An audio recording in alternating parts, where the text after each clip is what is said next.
Shalom, selamat pagi Bapak Ibu Saudara yang terkasih dalam Tuhan Yesus. Pada pagi hari ini kita bertemu lagi di Sapaan Renungan GKI Salatiga di hari Rabu tanggal 8 Februari tahun 2023. Bapak Ibu Saudara, di kesempatan kali ini izinkan saya Oktaviani Krismelia Utomo atau yang biasa Bapak Ibu Saudara kenal Vivin untuk menyampaikan renungan kita bersama. Sebelum kita memulai dan merenungkan sapaan Tuhan di pagi hari ini, mari kita bersama-sama menyiapkan hati kita menyiapkan pikiran kita bersatu di dalam doa. Bapa yang baik, Bapa yang bertahta di kerajaan surga, kami mengucap syukur ya Tuhan, Engkau telah memberkati kami di malam hari kemarin. Engkau telah memberikan waktu bagi kami untuk beristirahat di tengah jadwal dan juga keseharian kami yang mungkin terasa melelahkan. Kami berterima kasih ya Tuhan untuk penyertaan-Mu yang terus ada bagi kami, sehingga kami dapat melewati hari-hari kami dengan baik. Tuhan, di pagi hari ini kami hendak memulai perjalanan hari ini dengan mendengarkan sapaan yang Engkau berikan bagi kami. Biarlah ya Tuhan, kiranya melalui sapaan ini kami dapat mengingat apa yang hendak Engkau sampaikan bagi kami, apa yang hendak Engkau ingatkan bagi kami, sehingga kami dapat menjalani keseharian kami dengan baik. Inilah doa kami ya Tuhan yang kami naikkan hanya di dalam nama-Mu, Tuhan kami Yesus Kristus. Haleluya. Amin. Nah, Bapak Ibu Saudara yang terkasih, di pagi hari ini kita akan merenungkan satu tema yang menarik tentang warisan, khususnya warisan Allah. Kalau mendengar tentang kata warisan, apa yang terlintas dalam pemikiran kita, dalam benak kita? Tentu saja warisan duniawi, seperti warisan dari orang tua, entah itu berupa harta, perhiasan, apalagi tanah, rumah, perkebunan, sawah, dan banyak warisan lain yang sering kali kita dengar. Itu bentuk warisan yang bisa kita lihat, bisa kita rasakan, bisa kita miliki secara entah itu tertulis dalam surat, sertifikat, ataupun bisa kita genggam dengan tangan kita. Tetapi selain hal itu Bapak Ibu Saudara, ada juga warisan yang nggak kelihatan. Seperti apa? Biasanya kalau orang ini ya di keluarga ada anak yang sangat mirip dengan perilaku bapaknya atau orang tuanya, ibunya, pasti disebut tuh, itu keturunan papanya, sama-sama pekerja keras. Atau keturunan neneknya, pintar dalam bisnis. Nah, itu juga sebagai warisan yang tidak terlihat, warisan intelektual, warisan rasa, atau warisan kebiasaan atau watak.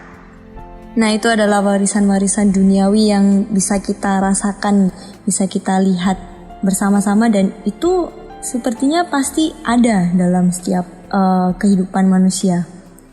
Lalu bagaimana dengan warisan Allah? Karena tema kita hari ini membahas tentang warisan Allah.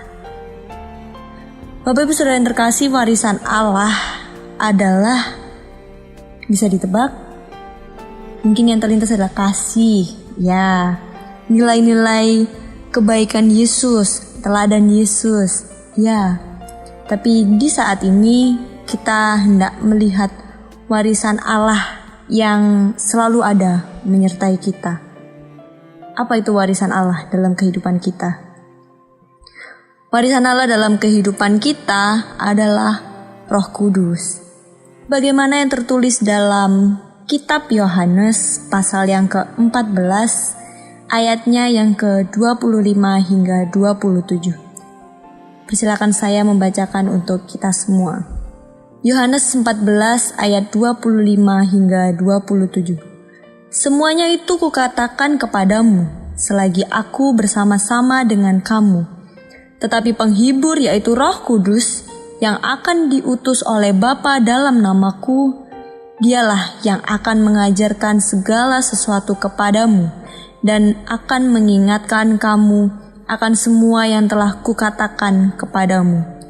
Damai sejahtera ku tinggalkan bagimu, damai sejahtera-Ku kuberikan kepadamu, dan apa yang kuberikan tidak seperti yang diberikan oleh dunia kepadamu. Janganlah gelisah dan gentar hatimu. Amin. Nah, Bapak Ibu Saudara yang terkasih, bacaan kita di hari ini hendak mengingatkan kita bahwa Tuhan juga mewariskan sesuatu bagi kita. Tuhan mewariskan Roh Kudus dalam kehidupan kita, dan sebenarnya apa tujuan dari Roh Kudus ada dalam kita? Sebenarnya apa tujuan Allah mewariskan Roh Kudus bagi kehidupan kita? Roh Kudus, seperti yang kita tahu ya Bapak Ibu Saudara, Roh Kudus adalah seorang penolong. Roh Kudus memampukan kita untuk mengenal Allah. Roh Kudus memampukan kita untuk belajar tentang nilai-nilai yang Allah ingin ajarkan kepada kita. Roh Kudus juga menolong kita untuk terus mengingat apa yang telah disampaikan Allah kepada kita. Setiap ajaran, setiap tuntunan, dan setiap nasihat yang diberikan bagi kita umatnya agar dapat menjadi hambanya yang beriman kuat, beriman teguh, dan juga percaya sepenuhnya kepada Allah. Roh Kudus juga memampukan kita untuk belajar. Roh Kudus mengajarkan apa yang baik, apa yang kurang baik, apa yang sesuai dengan kehendak Allah, dan apa yang tidak sesuai dengan kehendak Allah. Roh Kudus memampukan kita untuk mengenali bagaimana ciri khas atau karakter yang harusnya dimiliki oleh seorang umat percaya atau murid-murid Yesus. Bapak Ibu Saudara yang terkasih, konteks dari bacaan kita pada hari ini, mengapa Roh Kudus itu diturunkan dan tujuan mengapa Roh Kudus itu diwariskan bagi kita dijawab dalam bacaan kita pada hari ini.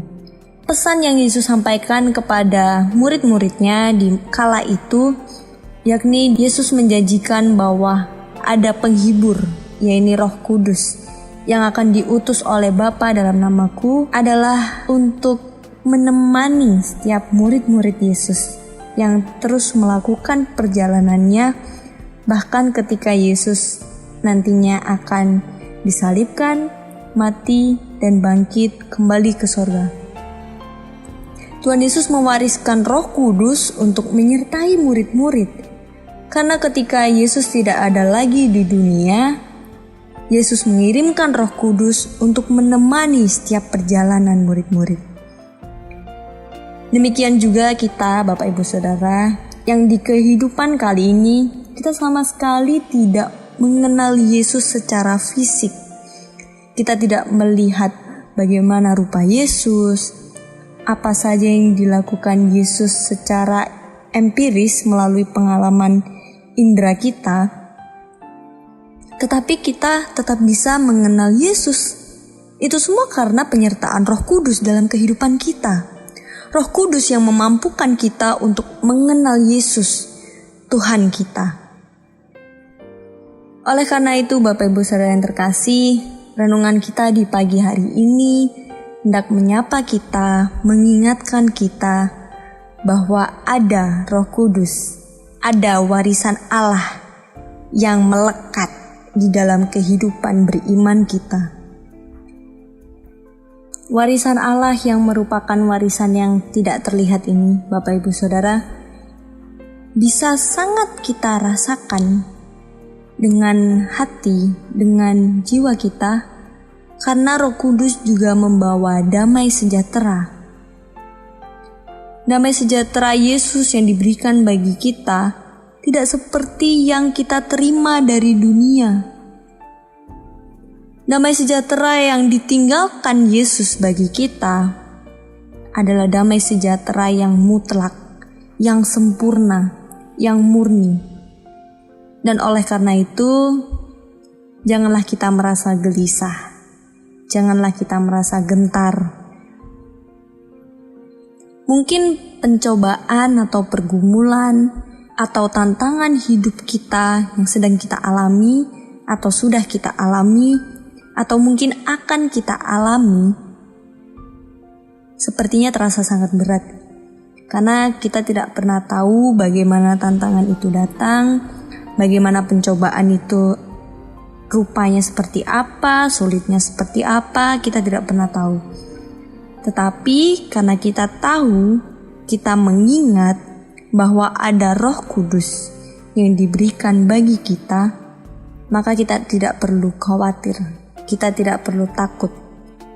Di banyaknya tantangan, pencobaan, atau pergumulan, damai sejahtera tetap melekat di dalam kehidupan kita.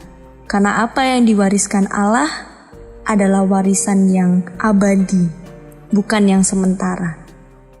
Warisan yang diturunkan oleh Allah kepada kita adalah warisan yang sejati dan hakikatnya tidak akan pernah berubah. Amin. Mari kita berdoa. Tuhan, kami mengucap syukur untuk sapaan yang telah kami dengarkan di pagi hari ini. Kami kembali diingatkan bahwa Engkau telah mewariskan sesuatu yang sangat berharga dalam kehidupan kami. Sesuatu yang tidak bisa kami dapatkan dari dunia. Warisan yang Engkau berikan bagi kami ya Tuhan adalah warisan yang sempurna, warisan yang abadi. Dan bagaimanapun perjalanan kehidupan kami, bagaimanapun kami berproses dalam kehidupan kami, dalam iman kami, warisan-Mu tidak pernah hilang dan terus ada bersama kami, melekat di dalam kehidupan kami sebagai umat Kristen. Kami mengucap syukur ya Tuhan untuk warisan yang Engkau berikan bagi kami, untuk Roh Kudus yang menyertai kehidupan kami, sehingga kami dimampukan untuk mengenal-Mu, untuk berproses bersama-Mu, dan berjalan menjalani kehidupan kami sebagai umat Kristiani. Tuhan, kiranya melalui sapaan ini, kami kembali mengingat dan terus belajar untuk menjadi umat yang baik, umat yang sesuai dengan kehendak-Mu. Inilah doa kami ya Tuhan. Kami berdoa dan mengucap syukur hanya kepada-Mu Tuhan kami, Yesus Kristus, Allah kami yang hidup. Amin. Demikianlah sapaan renungan pada pagi hari ini. Selamat menjalani aktivitas, selamat berproses dan berjalan bersama Tuhan Yesus. Damai sejahtera Yesus Kristus menyertai kita semua. Amin.